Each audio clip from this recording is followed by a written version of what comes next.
everyone, welcome to my studio. My name is Kelly Hankins and I play in a little bit of everything, and today I'm talking to our junk journalers, and this is going to be the first in what I hope will become a series on tips for junk journalers or any crafters that are playing with ribbons and embellishments and beads. And my sister and I went shopping on Saturday, and whenever we're out shopping, either individually or together, we always look at trims. And what we do is we usually buy a yard or thereabouts, and then we split it in half, and each of us have the same trims to work with. Saturday, while we were out shopping, we came across these gorgeous trims at Joann's, and on the clearance rack, no less. And that's should be a tip all in itself, is before you go paying full price for something, look for clearance racks. But this lovely trim actually came with a tassel about every inch or so, inch and a half, along this border. When you're purchasing trims, unless it's something that you're buying a trim specifically for, look for a way to get double use out of your trim. I think we paid about $2.25 maybe per yard of this really heavy duty rich trim that can be used great as running along the side of on a front cover, bringing your spine and your front covers together, or along the edge of a page. And then you've got the tassels that you can use on the edges of pages or on your spine charms. Now these have, I think I'm in frame, these have where the string came off. I tried pulling the beads off and they're not coming off, so I'm not sure.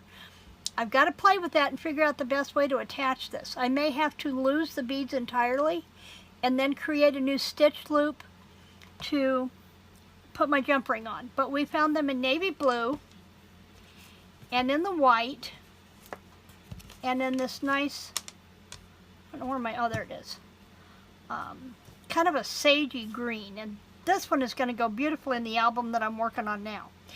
So there was one of the trims we bought. More of the trim things to look for. These were the rest of them. And these were a little bit more involved bead-wise, which is great because we got even more for our money, because these trims are, the beads are spaced approximately ½ inch apart. And again, I'm not sure, but we can snip them off, and even if the beads come apart and we have to restring them, there are 4 beads on each one of these dangles. And then we've got the trim that we can use on the sides of pages, across the tops of pockets, snipping a piece and using it as a pull tab on the page or on the top of a tag. So we found this beautiful burgundy, wine colored. We had this brown and cream. Be great in a vintage album. This one's another one that would work good in my album right now. In that same style, we had this antique trim color, kind of a smoky glaze. And I think this is going to be one that it's going to pick up the color tones of whatever we lay it with. It may look more of a vintage, or it may pick up a rose tone if we put it with pinks. Be interesting to see how this one plays out. Then we found this purple, which is a real pretty heather or lavender tone. And then we have the green. Flip over, there we go. Then we've got the green one with white beads. And this one has 6 seeds, 6, 3s, 9, 12. This one has 13 seed beads and then 3 of the larger beads. And then there was this one with a nice satin trim with the charms, which has like a pearl edition, a seed, and a smaller one.